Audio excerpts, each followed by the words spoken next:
Hey yo, it's Crystal. Happy Halloween, everyone. It's that time of the year that terrorized me as a child because I was afraid of my own shadow.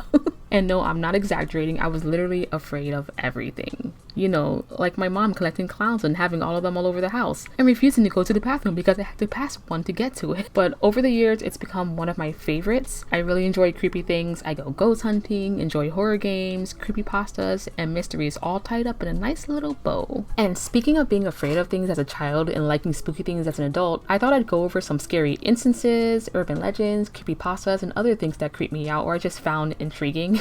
Most of these have been talked about to death on YouTube, but I'm sure there are like 2,000 videos of them. But I wanted to talk about what made them creepy for me, and for those who may not know about any of them, give some background. I've always wanted to go over creepy gaming stuff. So let's add one more to those thousands of videos that are on YouTube because I don't care. I want to create creepy videos because it's fun. Okay, let's go to the video.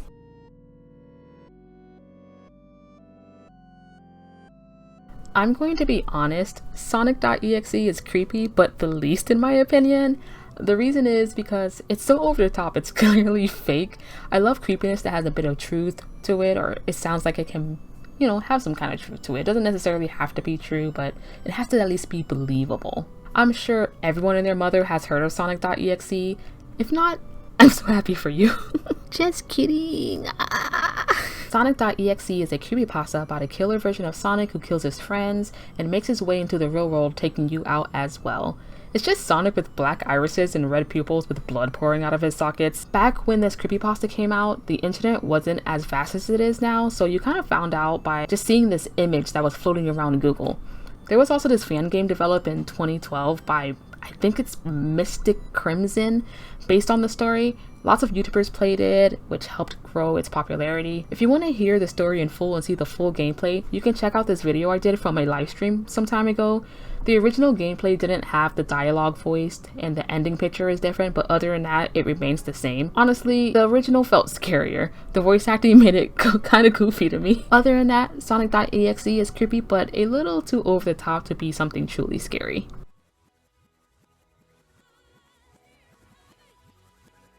Tales Doll to me comes off more on the creepy side compared to sonic.exe, not because of its creepypasta, but more so the urban legend behind it. I find urban legends to be more scary because they're seen to typically stem from some kind of truth. Tales Doll is a robot designed by Dr. Robotnik to resemble Miles Tails Prower. He's controlled by the Chaos Gem on its head and made its first debut in Sonic art on the Sega Dreamcast. There's a creepypasta for it as well, but it's super similar to the story of sonic.exe. I also covered it in a live stream. His overall design was probably meant to be somewhat cute, but ended up being more on the uncanny side, because it's a freaking doll. It's weird, considering Metal Sonic and Mecha Knuckles are also in the game, they don't come off as lifeless. The urban legend is similar to those of the 90s where you perform a type of ritual to summon it. This ranges from completing the game 100%, racing in a tag race as Tails Doll and tagging Supersonic last, and the classic go into the bathroom with the lights off and play Can You Hear the Sunshine and living in the city backwards. Once this is completed, you will see the gem on his head glow in the mirror. There was an interesting part of the curse claiming that in the GameCube version, Miyamoto was aware of this, so he put a seal on it to block the curse. Tagging Supersonic as Tails Doll breaks this seal. The few things that creeped me out as a kid when it came to this was 1. Miyamoto supposedly putting a seal. I don't know why, the thought of a type of cover-up is so weird to me. It reminds me of Lavender Town Syndrome, and there being a cover-up for that makes it feel more real. 2. The music. Music going backwards already sounds cursed as fuck, but for some reason, these two songs sound more cursed than usual. Could it be just me or the fact that the first time I heard the song backwards, it was paired with this creepy-ass photo? What is that? 3. The checkered floor Tails Doll render. Where the hell did this come from?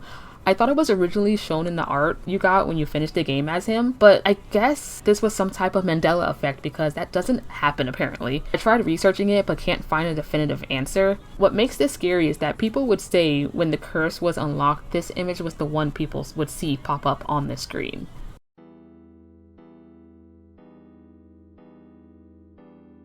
I'm telling you right now, whoever thought this was a fun idea must hate kids because what the hell is this? It's kind of funny now, but as a kid, just sitting alone at night playing Sonic CD, then stumbling upon this shit made me go pee pee poo poo in my pants. This isn't no creepypasta, this isn't no urban legend, this is some real shit. If you bring up the sound test and input the numbers 46, 12, and 35, this image with Sonic and his jacked up face will show up with the American Boss music playing in the background.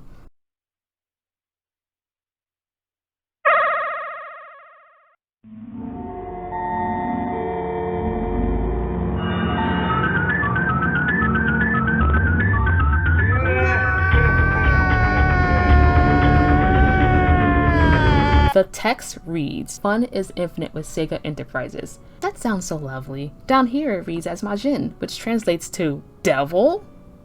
Nah, there's no way, right? In reality, it was just the nickname given to Masato as a kid, but still, why did no one be like, gee, I wonder if any innocent kids who are wearing diapers is going to see this. I hope they don't poop their pants. Oh, by the way, there's also a Batman one for whatever reason.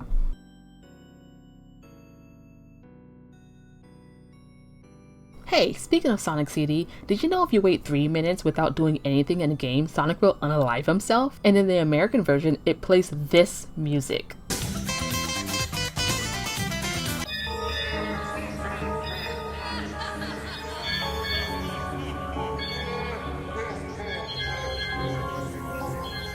Hey yo, what the fuck? Like, imagine you get called by your parent right as the game starts, you run and come back as quickly as possible just to see Sonic jump off and hear this terrifying music playing. Like, I would think my game is possessed. Sega needs to chill.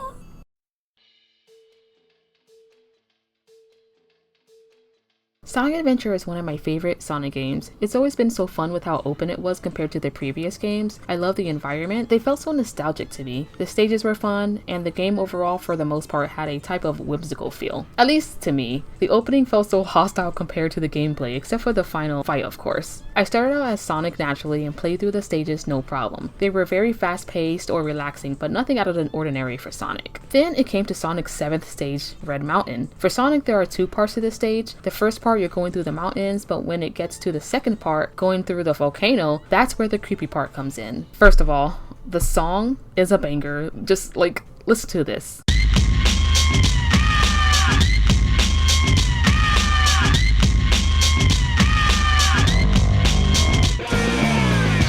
But as you're going through the stage, there are these prison cells with what looks like spiritual prisoners. And I swear, the moment I saw this, I stopped, looked, and was like, is this hell? Like, why out of the whole game is this here? It doesn't really play a role in this game, like, at all. Apparently these are earthbound spirits in hell paying for their sins. Okay, but why? The memory of seeing these spirits for the first time will forever stick with me.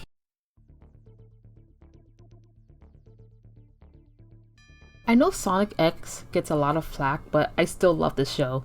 It brings back memories from childhood. I watched both the English and Japanese versions. For the first season, it was more about establishing the characters and them just going on adventures as they get used to living on Earth. But in Sonic X episode 19, things took a strange turn. In this episode, Sonic and friends are hanging out with Chris and his mother as she shoots a scene for a movie. During this one, the audio guy starts to hear strange noises, causing them to stop filming for the night. As they were all getting ready to sleep, this is when the first creepy instance happens. We see Chris's mom in her room sitting in front of the mirror, probably taking off her makeup or something. She starts to hear what sounds like giggling. Thinking it's Chris and the others, she calls out to them, but there's no answer. She turns back to the mirror and starts to hear the giggling again. When she turns, it's still a shot of her in front of the mirror, and this happens. I thought I heard something. Perhaps it was just the wind.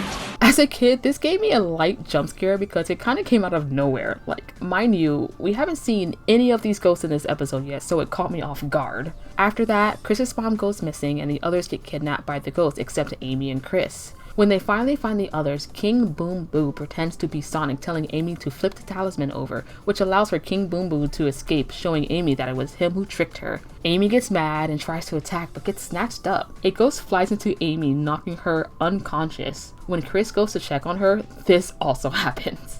Amy! Please, Amy, open your eyes for me.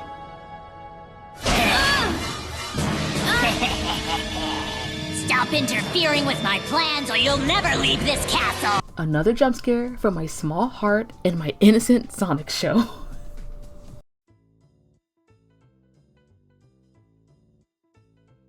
So something that always weirded me out is how many skulls you can dig up. In Sonic Adventure 2, you can play as both Rouge and Knuckles. Both these characters have the ability to dig. This is useful for finding pieces of the Master Emerald, but sometimes you dig up other things. You can dig up pumpkins. Weird, but not too bad. But other times you can dig up skulls. Not only can you dig them up, but you can also just run around with them. Alone, that doesn't sound so bad until you really start to think about it. In 8 Quarters and Death Chamber, when you dig up these skulls, you realize that you're digging into tombs.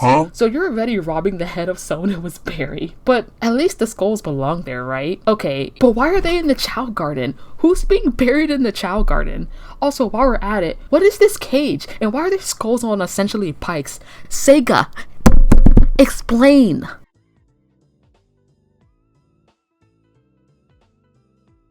I don't know what is up with Sega and their obsession with Ghost and Sonic games, but these little bastards gave me anxiety and still do. If you're not paying attention and you're just trying to dig up for emeralds, break some boxes, or just run through the stage, these guys will at times randomly grab you and not let go. You get your fucking hands off me.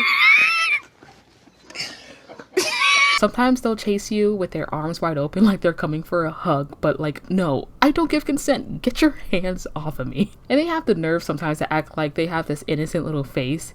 Then they come towards you looking like this. Why the hell are their eyes so detailed? At least King Boom Boo looks and sounds kind of goofy compared to these guys.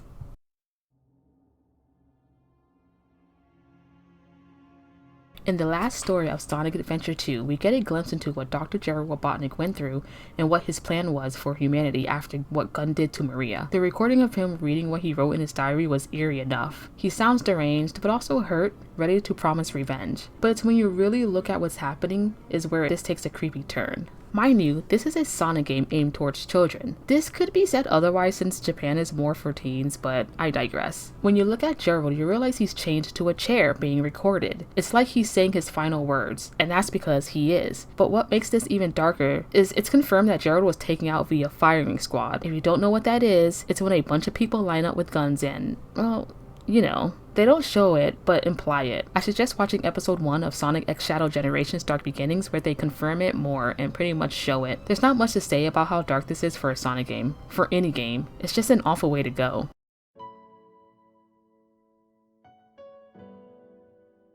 We make our way back to Sonic Adventure for our final entry in this list. I really enjoyed playing as Amy in this game. She was fun and is one of my favorite characters. But her playthrough has to be one of the more stressful ones, except, you know, pick the cat where you're trying to catch Froggy and you're pulling your hair out, and, you know, but we're not going to talk about that. Throughout Amy's stages, you're being chased by a robot named E100, who has and is trying to take you back to Dr. Eggman's ship to be a prisoner. You'll be going through the stages no problem, then all of a sudden he slams through the wall or drops down from the ceiling.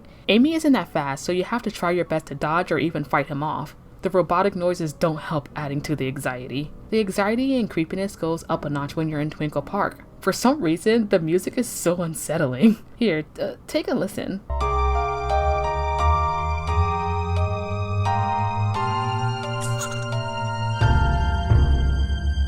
There are parts of the stage where there's a huge mirror and the angle changes so you can see E100 behind you.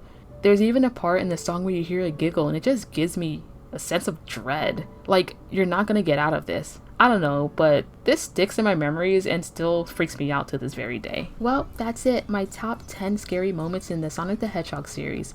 Tell me if you have any other moments that creeped you out or if you had the same ones as me, and I just want to hear your opinion.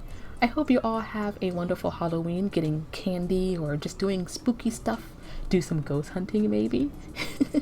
But thank you guys so much for watching. I hope you enjoyed this video, and if you want to see more like this or want me go into other lists for other games, feel free to let me know down in the comments. Thank you guys so much for watching, and I'll see you in the next one. Bye.